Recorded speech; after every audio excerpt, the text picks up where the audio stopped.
Friends, आज की कहानी बहुत ही रोचक और ज्ञान से भरपूर है, जिसे देखकर आपको मजा आ जाएगा। तो चलिए कहानी को प्रारंभ करते हैं। एक शहर में एक सौदागर और उसकी पत्नी रहते थे। दोनों का आपस में बहुत ही ज्यादा प्यार था।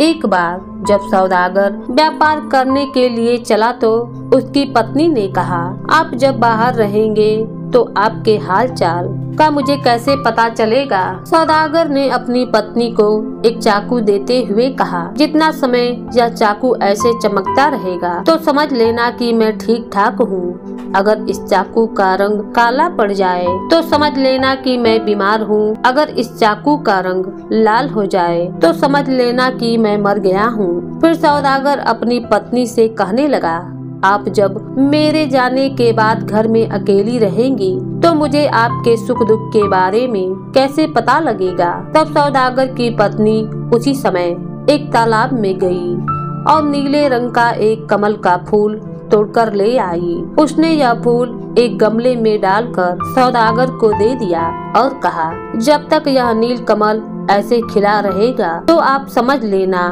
कि मैं ठीक हूँ। अगर यह मुरझा जाए तो समझ लेना कि मैं मुसीबत में हूँ। सौदागर बहुत सारे हीरे मोती और ढेरों सारा सामान लेकर व्यापार करने के लिए दूसरे देश में गया। वहाँ के राजा को हीरे मोती बेच दिए। जब राजा हीरे मोती देख रहा था तब उसकी नजर नील कमल के फूलों पर पड़ गई। वह फूल बहुत ही खूबसूरत और ताजा था। राजा हैरान रह गया कि कमल बिना पानी के गमले में कैसे ताजा रह सकता है। उसने सौदागर से इसके बारे में पूछा तो सौदागर ने नील कमल की खासियत और अपनी पत्नी की सूझ और परस्पर प्रेम के बारे में बताया। राजा ने सोचा कि सौदागर की पत्नी बड़ी ही सुंदर और गुणवान स्त्री होगी, जिसकी शक्ति के कारण कमल की सुंदरता और ताजगी लगातार कायम है। राजा के मन में सौदागर की पत्नी को मिलकर देखने की इच्छा जगी। उसने अपने मन की हसरत अपने मंत्री को बताई। मंत्री राजा की इच्छा को पूरा करने के लिए उपाय सोचने लगा। आखिर सोच सोच कर उसने दो चालें चली। एक तो सौदागर को और 6 महीने के लिए अपने राज्य में ठहरने के लिए मजबूर कर लिया। दूसरा, उसने 2 ठगियों को बुलाया। ठगनियां कहने लगी कि वह सौदागर की पत्नी को यहाँ लेकर ही आएंगी। उनके पास तो आसमान के तारे तोड़ देने की शक्ति है। उन दोनों ठगनियों ने योजना के मुताबिक कपड़े पहने और सौदागर के शहर की ओर चल पड़ी। सौदागर के घर पहुंचकर एक ठगनी उसकी पत्नी को कहने लगी, पुत्री, मैं तेरी नानी की बहन हूँ, इसलिए तेरी भी नानी हुई और यह मेरी पड़ोसन है। उसने दूसरी ठगनी की ओर इशारा करते हुए कहा। सौदागर की पत्नी बहुत चालाक थी। उसने कहा, मैंने तो आपको कभी भी नहीं देखा है। ठगनी बोली, पुत्री, तू उस समय बहुत छोटी थी जब हम दोनों तीर्थ करने के लिए चली गई थी, परंतु आपने इतनी जल्दी मुझे कैसे पहचान लिया? तेरी ठोड़ी के ऊपर लगे तिल से, एक ठगनी ने एकदम उत्तर दिया। सौदागर की पत्नी को यकीन हो गया कि यह औरत झूठी है, क्योंकि ठोड़ी वाला तिल तो उसने उसी दिन काजल से बनाया था। वह ठगनियों से कहने लगी, बड़ी मेहरबानी जो आपने दर्शन दिए। आप यहाँ बैठो, मैं आप लोगों के लिए भोजन का प्रबंध करती हूँ। उसने भोजन में भांग मिला दिया। जब ठगनियाँ भोजन कर रही थीं, तो उनको भांग का नशा चढ़ना शुरू हो गया। वह ऊंची ऊंची बातें करने लगी, हम अब राजा से बहुत ज्यादा इनाम प्राप्त करेंगी।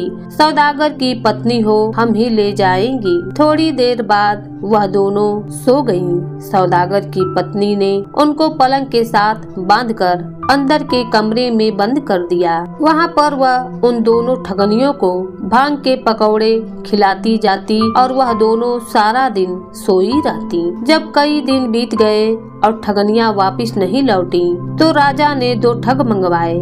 उनको सारी बात बताई। ठगों ने कहा, लो उस औरत को यहाँ लेकर आना। कौन सी बड़ी बात है, हमारे आगे तो बड़े बड़े पानी भरते हैं। वह दोनों ठग सरदारों का भेष धारण करके सौदागर की पत्नी के पास पहुँचे। उन्होंने सौदागर की पत्नी से कहा कि उसका पति बीमार है, वह बिस्तर से उठ नहीं सकता, वह आपसे मिलने के लिए तरस रहा है। सौदागर की पत्नी उसी वक्त अंदर गई और संदूक में से चाकू निकालकर देखने लगी। चाकू पूरी चमक रही थी। वह समझ गई कि यह दोनों आदमी ठग हैं। उसने बाहर आकर ठगों से कहा, आप लोग थक गए होंगे, कुछ खा और पी लीजिए, तब तक मैं तैयार भी हो जाऊंगी। उसने ठगों को भी खाने के साथ भांग के पकौड़े खिला दिए। ठग पकौड़े खाकर बोलने लगे।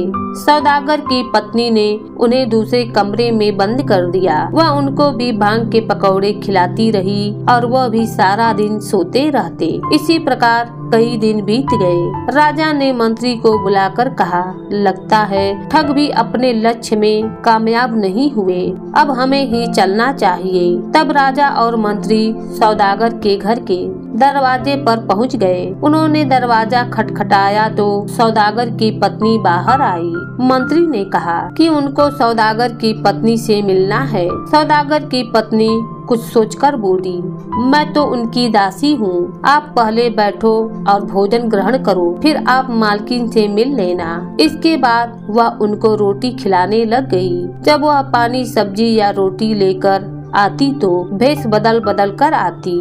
राजा और मंत्री यही समझ पा रहे थे कि सौदागर की पत्नी की कई दासियां हैं और इनकी शक्लें आपस में मिलती हैं। जब सौदागर की पत्नी दासी के रूप में तीसरी बार आई तो मंत्री ने पूछ ही लिया, आप सभी की शक्लें बहुत मिलती हैं। सौदागर की पत्नी कहने लगी, हम 3 बहनें सौदागर की पत्नी की दासियां हैं। मंत्री कहने लगा, अगर तुम हमारा एक काम करवा दो तो तुम्हें हम बहुत सारा इनाम देंगे। ऊपर से खुश दिखाई देती सौदागर की पत्नी ने कहा, हुक्म करो। राजा ने कहा, मैं सौदागर की पत्नी को अपने महल में ले जाना चाहता हूँ। दासी के रूप में सौदागर की पत्नी कहने लगी, यह कोई मुश्किल बात नहीं है। आप एक बड़ी सी डोली तैयार करो जिसमें हमारी मालकिन और हम तीनों दासियां बैठ सके, परंतु शर्त यह है कि आपने रास्ते में ना डोली रोकनी है और ना ही हमारी मालकिन को बुलाना है।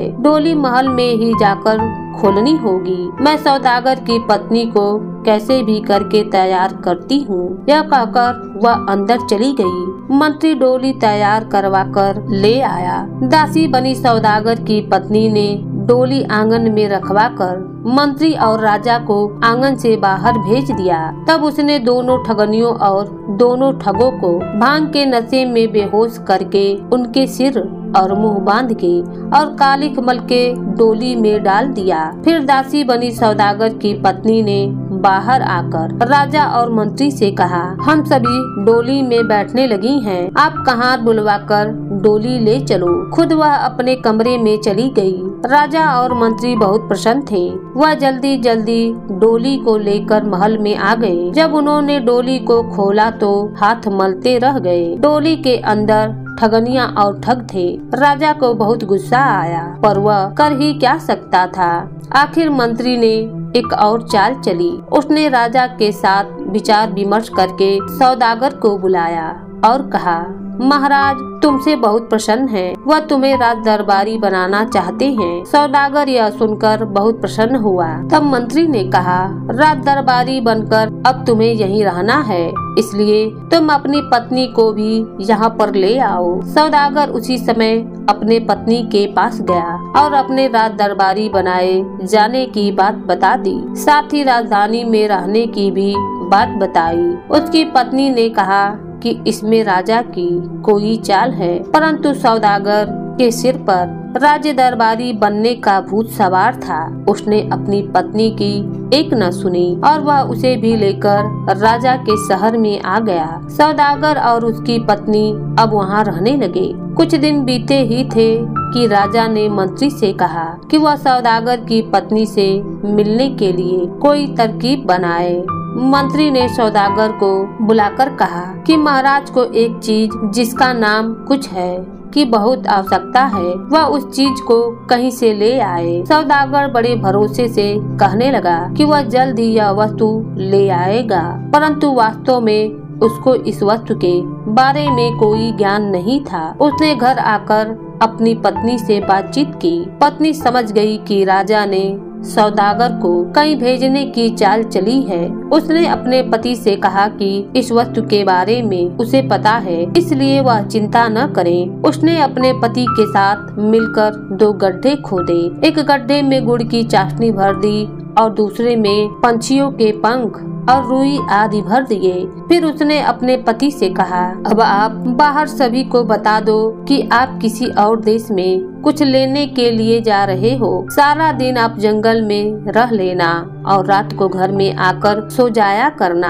पहले ही दिन राजा को नौकर और चाकरों से पता चल गया कि सौदागर किसी दूसरे देश के लिए रवाना हो चुका है। रात को राजा सौदागर के घर जा पहुंचा और उसकी पत्नी से कहने लगा कि वह उसका हाल चाल पूछने के लिए आया है। सौदागर की पत्नी ने ऊपर से बहुत खुशी जाहिर की।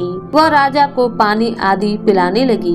इतने में सौदागर ने दरवाजा खटखटाया। सौदागर की पत्नी ने पूछा कि वह वापिस क्यों आ गया है, तो उसने जवाब दिया कि वह अपनी तलवार घर में भूल गया था, उसे लेने आया है। जब सौदागर की पत्नी दरवाजा खोलने लगी तब राजा ने कहा, मुझे कहीं छुपा दो, नहीं तो मेरी बड़ी बदनामी होगी। सौदागर की पत्नी ने उसे चाशनी वाले गड्ढे में छुपने के लिए कह दिया। जब राजा चाशनी वाले गड्ढे में छुपा तो चाशनी उसके शरीर में चिपक गई, तो वह घबराकर बाहर आ गया। सौदागर की पत्नी ने फिर उसे पंखों वाले गड्ढे में ढकेल दिया और साथ ही उसने दरवाजा खोल दिया। सौदागर को उसकी पत्नी ने बताया, अब आपको बाहर जाने की आवश्यकता नहीं है, मैंने कुछ पकड़ लिया है।